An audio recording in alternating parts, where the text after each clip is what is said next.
2019, dunia menghasilkan sekitar 53,6 juta metrik ton limbah elektronik, atau 7,3 kg per orangnya. Jumlah ini meningkat 9,2 juta ton dibanding tahun 2014 dan diprediksi akan terus melonjak hingga 74,7 juta ton pada tahun 2030. Namun, hanya 17,4% yang berhasil dikelola secara ramah lingkungan.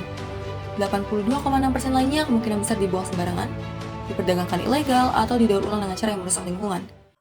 Dalam satu dekade terakhir, perkembangan kendaraan listrik dan transisi energi terbarukan mendorong lonjakan produksi baterai lithium-ion.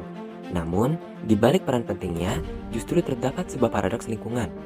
Di Atacama Salt Flat, Chile, penambangan lithium mengalami ekspansi cepat dengan rata-rata 7,07% per tahun. Penelitian ini mengungkap bahwa penurunan vegetasi, kenaikan suhu, dan penurunan kelembaban tanah menjadi indikasi kondisi kekeringan yang memburuk, bahkan di area cagar alam. Semakin besar ekspansi tambang, justru akan semakin memperendah indeks vegetasi dan kelembaban, serta suhu yang semakin meningkat drastis. Ini menunjukkan bahwa produksi baterai mendukung energi bersih, tapi menimbulkan kerusakan ekologis yang cukup signifikan. Maka dari itu, dibutuhkan keseimbangan antara kebutuhan energi dan keberlanjutan ekologi. Teknologi green hydrometallurgy sebagai solusi berkelanjutan. Logam kritis seperti tanah jarang, indium, kobalt, tembaga, perak, dan emas penting dalam teknologi tinggi dan energi terbarukan. Namun, pasokannya beresiko, terutama di Uni Eropa. Maka, pemulihan logam dari limbah elektronik, khususnya baterai bekas, menjadi solusi strategis.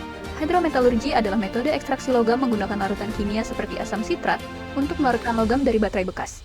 Proses ini lebih ramah lingkungan dibanding pyrometallurgy karena emisi lebih rendah dan energi lebih hemat. Tahap-tahap dari proses hydrometallurgy ini yang pertama adalah shredding atau penghancuran baterai, lalu ada leaching atau pelindian dengan larutan kimia, yang selanjutnya ada extraction atau pemisahan logam, dan yang terakhir adalah purification atau pemurnian logam.